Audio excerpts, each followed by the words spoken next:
la Universidad Autónoma de Chihuahua, and the Catholic University of America.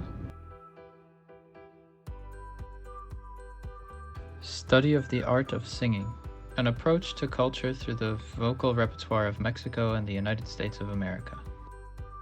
Dear Maestro, how are you? Nice to see you.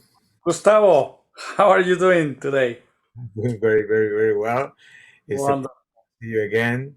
For the people that are watching this video, the idea of getting together today and have this conversation is just to explain a little bit the experience, the COIL experience, what we have done, the process, and how we experience the exchange of knowledge and exchange of students through this time. All right.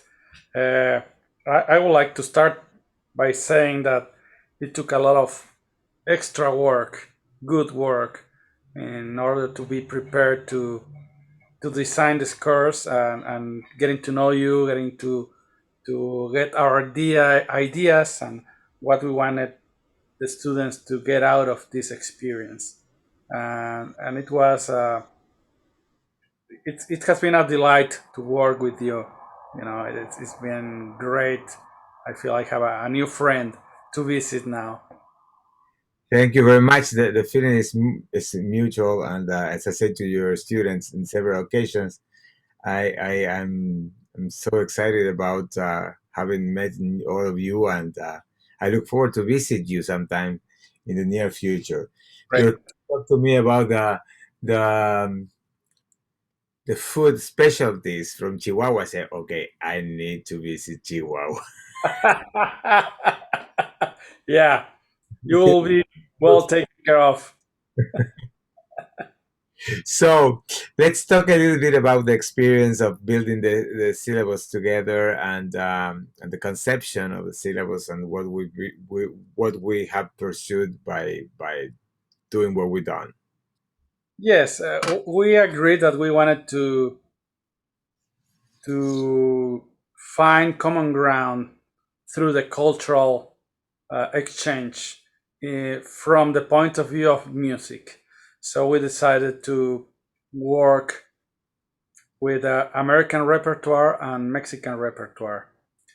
You taught 4 of my students, I taught 4 of your students. That was one of the components of this course, that we will exchange students and teach each other. But we also had the teamwork collaboration, which during our first meetings, they got into teams of 2 and found what make them different, what make them the same. And in the end, we all find that as humans, we are the same. We just have different perspectives of things and where we come from and our stories that we carry with us. And that only enriches the lives of the people that you touch in context with the others. Most definitely, it was really, really fantastic to see how our students interact. But when we team them up and they start working in the project and the assignments, and I'm sure you will agree with me, that was for us really like, wow, it was a revelation to see how enthusiastic they were, how they team up and they bond immediately, and they brought these wonderful presentations. I'm sure you will agree that it took us by surprise the way they bond. We create the groups. They immediately start working together and getting to know each other, and they produce these wonderful presentations that we were really like. I was particularly thrilled by the results. It blew away my mind. I think, it was. We didn't expect that. It was we expected probably a little bit towards the end, but not right away off the bat, which was really surprising. That week, that experience gave us the certainty that the whole COIL experience was going to be a successful one. That was really magnificent. So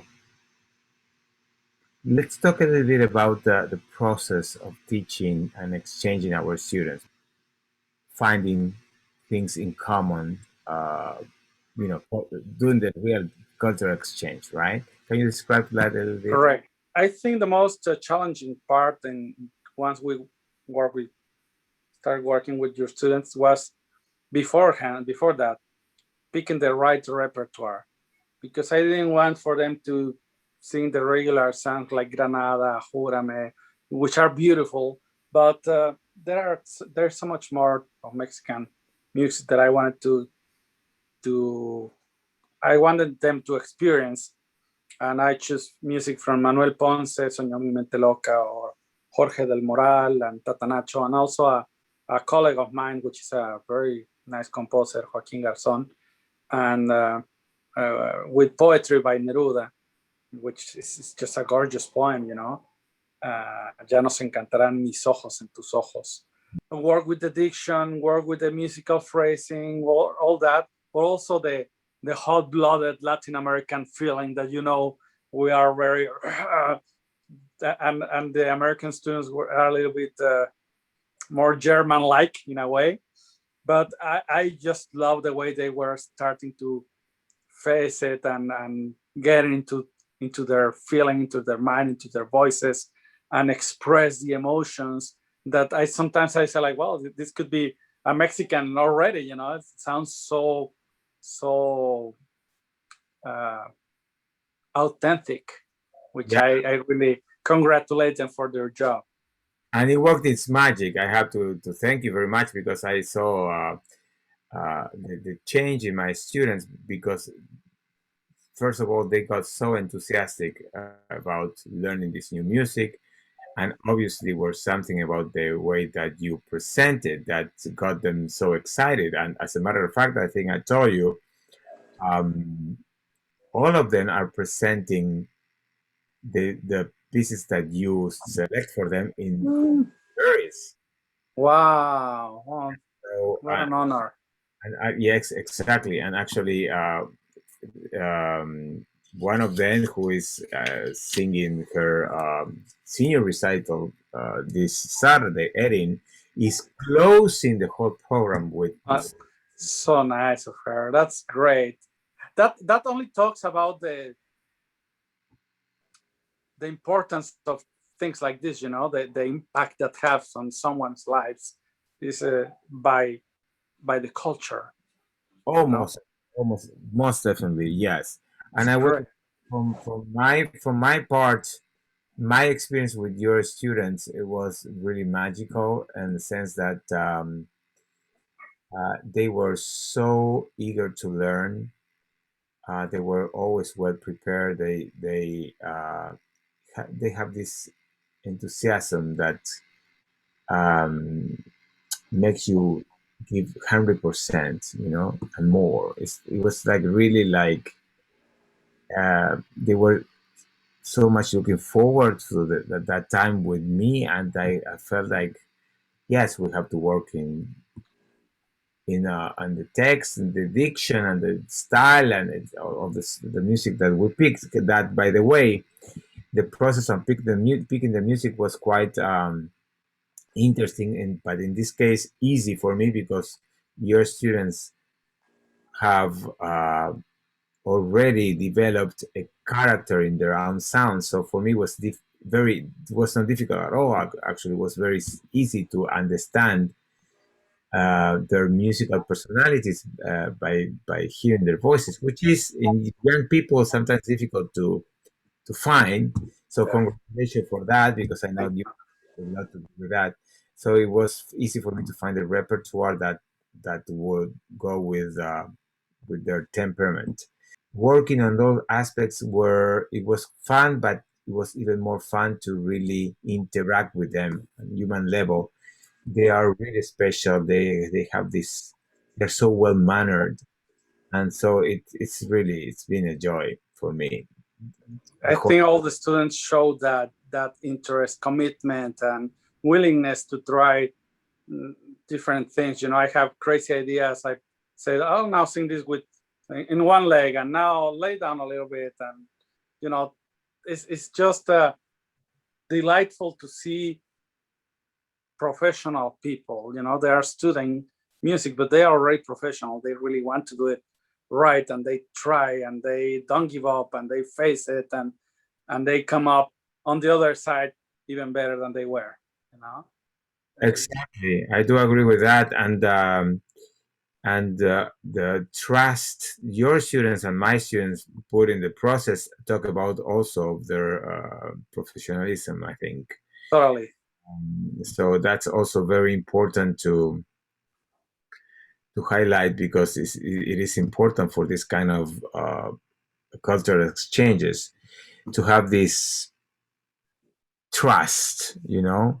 Yes. The trust it has to be something implicit, but it's not. You have to really like work on it. But for us, I think it was organic, came so naturally, and yes. it was really fantastic. Anything you want to say about how we integrate the kids, how we team up the kids?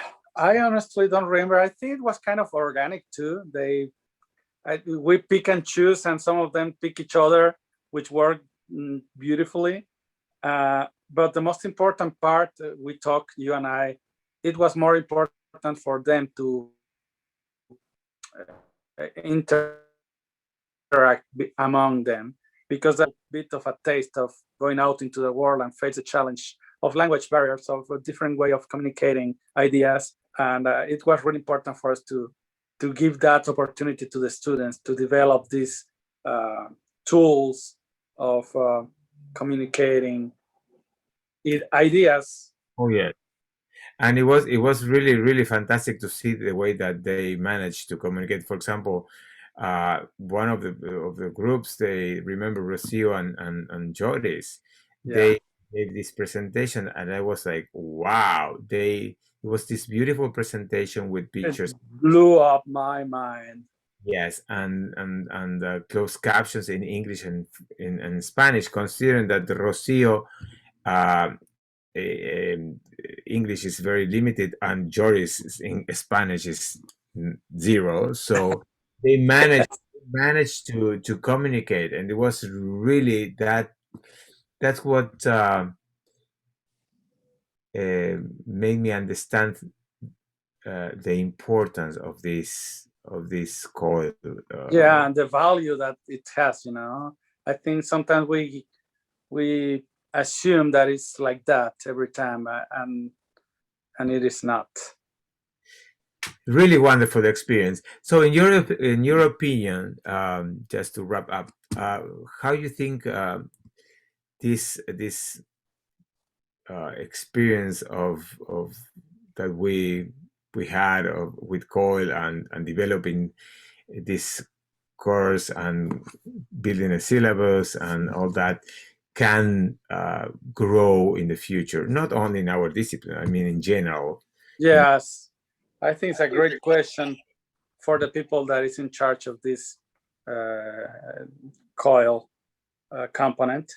It's important that our institutions develop and give resources, not only in money, but in the planning of the semesters, because in a situation with the pandemic, it's kind of easy in a way. The students already at their house with their computer, whatever it is that needs for this kind of class that we had. But in a regular situation, they will need a designated space, and I don't think all universities will. Probably most American universities can have that already or set up really quick. I'm not quite sure that in the Mexican institutions, I dare to say the Latin American institutions, will be easy to have the resources to get this kind of call. It's important that the institutions give a good thought on how to implement this during the semester. Oh yes, I think it should be easier now that we went through the whole process of the pandemic, and we were forced to get into the online learning, and that will put us in a totally different place after this is over, where we can, although we will come back to in-person classes, we will be able to really go into that hybrid mode where people will be able to continue working within their own institutions and with foreign institutions with our online resources. And this is, I think, is a moment to develop that. And I agree with you that our institutions need to put not only resources but a little bit of a planning to make this something bigger, because it is a win-win situation for everybody. Totally, yes. I can't imagine, for instance, if it was the students trying to go and study with you for 8 weeks, just the plane ticket and the housing will be stratospheric, and this helps a lot with that. I mean, working with someone as qualified as you, it will cost them, some hundreds of thousands of dollars. And yeah, well, but yeah, I would say the same in the sense that of my students going to, and not only because the cost, but the fact that you need to just to have the time to move to a different place and all that. Although that doesn't mean that I won't go to Chihuahua. I will go to Chihuahua. Please, anytime. We'll give you some sotol and tequila and carne asada. Oh yes, I look forward to that. So, but yes, you made a point. Yeah, the authorities definitely need to give some thought and organize something to grow, to make this grow into the future. Yes. So, Dr. Sapién, tomorrow we have this amazing closing for this course. We're gonna be it's gonna be a concert, a presentation, of course, of the teams, a little chatting of all the members of this class, a concert where everyone will present a recording of their arias, art songs in this case. I'm very much look forward to this closing that I think is going to be fantastic. And I just want to thank you one more time for all the enthusiasm and all the wonderful things you brought into the table and the things that you help my students with. Likewise, Gustavo, it has been a pleasure working with you, with your students. Take this moment to thank them all, because they were not shy at all. They grabbed the bull by the horns and face it all, and I think it's a beautiful result. It has enriched their lives and also my life in a very personal level. So thank you so much. Thank you. I look forward to seeing you tomorrow again. See you tomorrow, Gustavo. Thank you, Maestro. Take care now. Bye.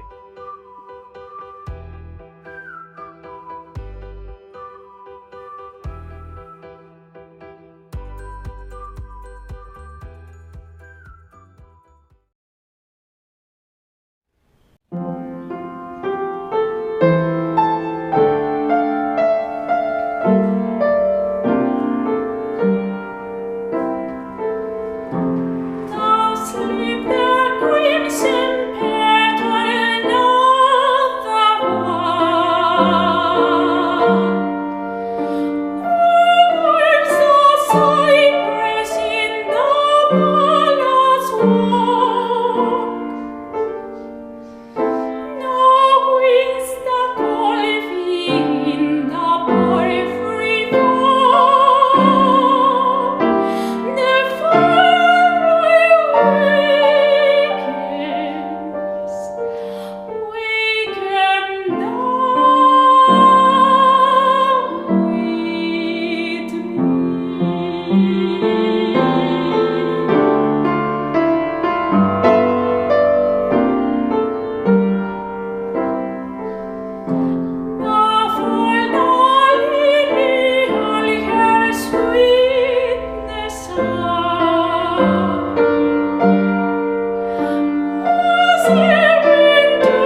I must go down to the seas again, to the lonely sea and the sky.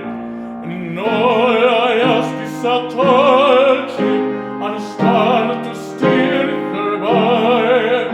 And the wheels kick and the wind song, and the white sails shaking, and a grey mist on the sea's face, and a grey dawn breaking.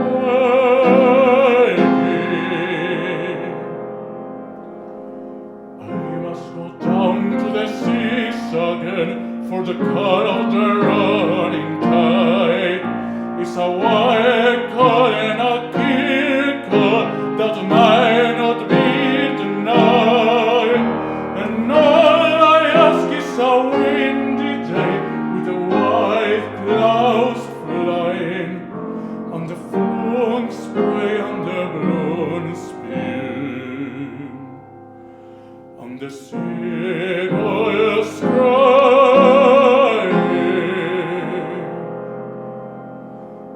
I must go down to the seas again, to the berg and gypsy life, to the girls way and the waves way, and the weather knife. And all I ask is a marriage from a logging fellow rover, and a quiet sleep on a sweet dreams, when the long streaks over.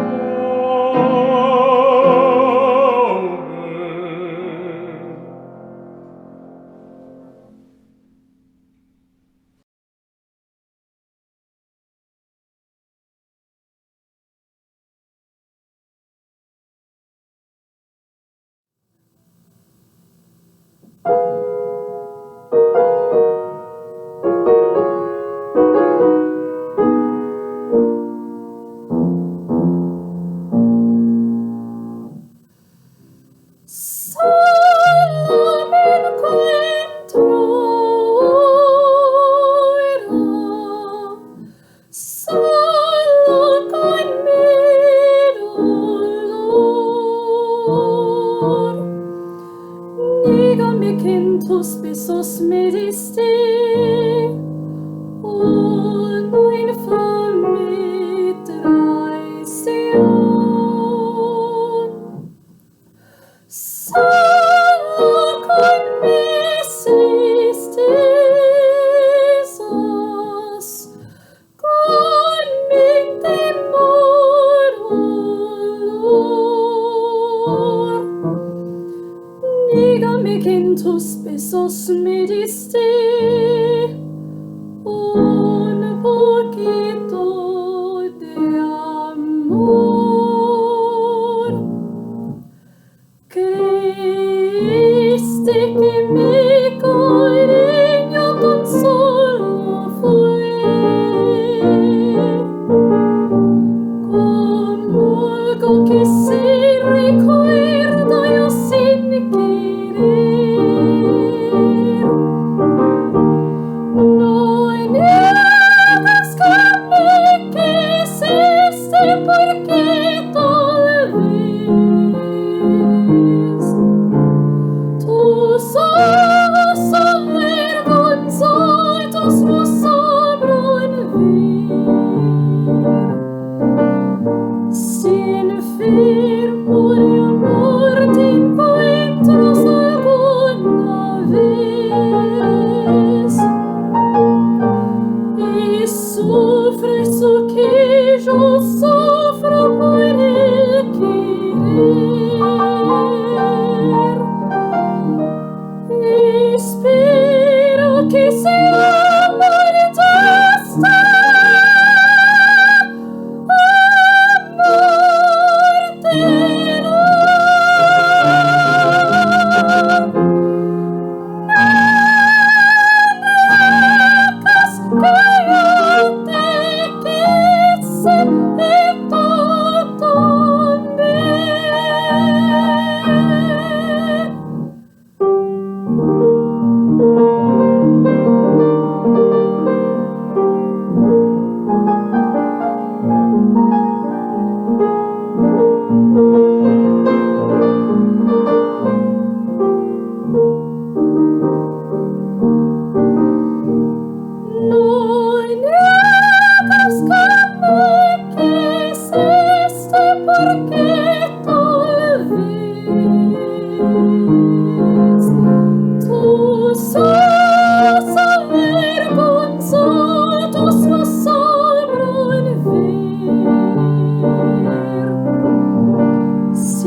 offre ce che